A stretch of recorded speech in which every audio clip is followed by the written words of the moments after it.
I owe the Masslieno family much.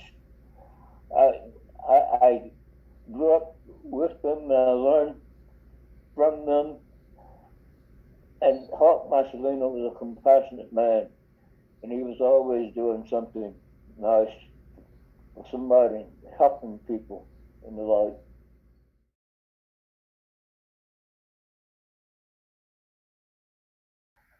How he was a farmer.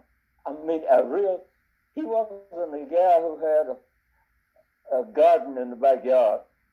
He was a farmer. On the lower end of Hawk Massalino's property, there was a marsh.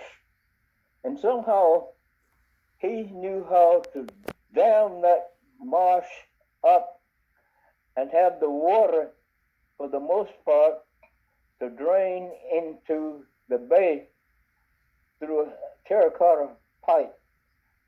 On the other side of that was his garden that really was a farm. He had ditches about 4 or 5 feet deep, and he had several of those, and you could move from one to the other on boats that he laid on these areas. Interesting enough, this was a private area for him. You didn't walk in and visit his garden. You had to have an invitation to go into that garden, and you did not go there.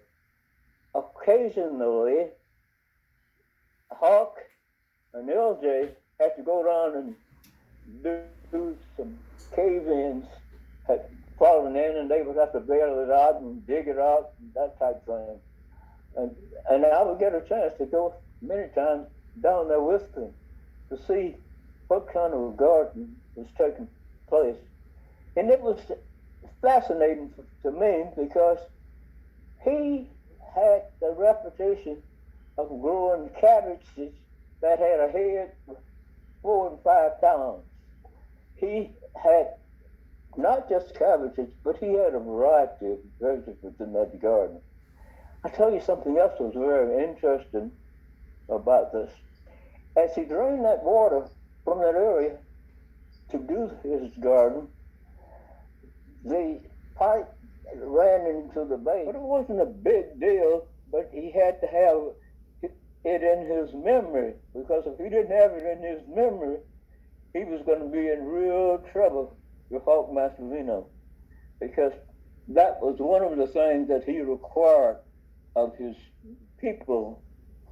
But we're talking about the garden area, but there's something else about this farm that I call it. Up on the hill, he had just about all of the fruit trees that you could imagine.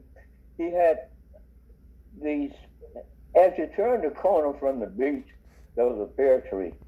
But then when you move into the backyard, he had trees of these big blue figs. And in addition to this, he had orange trees, and he had a grape arbor back there. He had mulberries, and all of these types of things.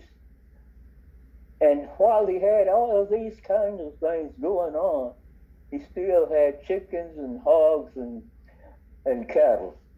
In fact, the last of his cattle, I remember quite well, when he butchered that last one, he gave a hide to various of us to put around our oars so that we wouldn't wear the oar out as we rowed the boat.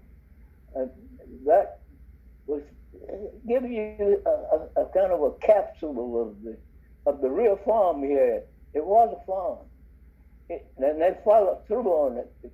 I remember when Mildred and Helen would be churning milk to make butter.